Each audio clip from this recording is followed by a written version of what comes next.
இன்றே டவுன்லோட் செய்து உங்கள் ஃபேவரட் ஷோக்களை என்ஜாய் பண்ணுங்க.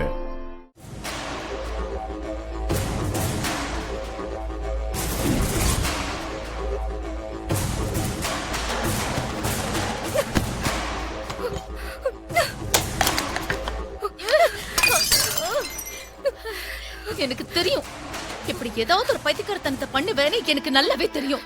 ஐயோ, நீ கொஞ்சம் அமைதியா இரு ஸ்ரீஜா. விஷாலுக்கு எப்படி இந்த விஷயம் தெரிஞ்சதுன்னு நீ முதல்ல கொஞ்சம் யோசி.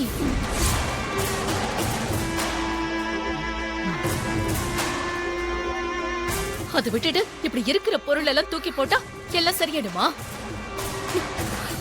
அதை யோசிச்சுதான் என் மண்டையே வெடிச்சிடும் போல இருக்கு. இத்தனைக்கும் நான் கிளம்புறதுக்கு ஜஸ்ட் கொஞ்ச நேரத்துக்கு முன்னாடிதான் அத்தை கிட்ட இந்த விஷயத்தையே சொன்னேன். அப்போ விஷால் வீட்லயே இல்ல. அப்படி இருக்கும் போது அவ எப்படி அந்த வருஷனைய ஹாஸ்பிடலுக்கு கூட்டிட்டு வந்தான்? அதுவும் நாங்க போறதுக்கு முன்னாடியே எப்படி முன்னாடி வந்தானே எனக்கு புரியல. டோட்டலா கன்ஃபியூஸ்டா இருக்கேன். ஐயோ, எனக்கும் அதுதான் புரியல ஸ்ரீஜா. இந்த விஷாலுக்கு ஸ்பெஷல் பவர் ஏதாவது ஒண்ணு வந்துருச்சா என்ன?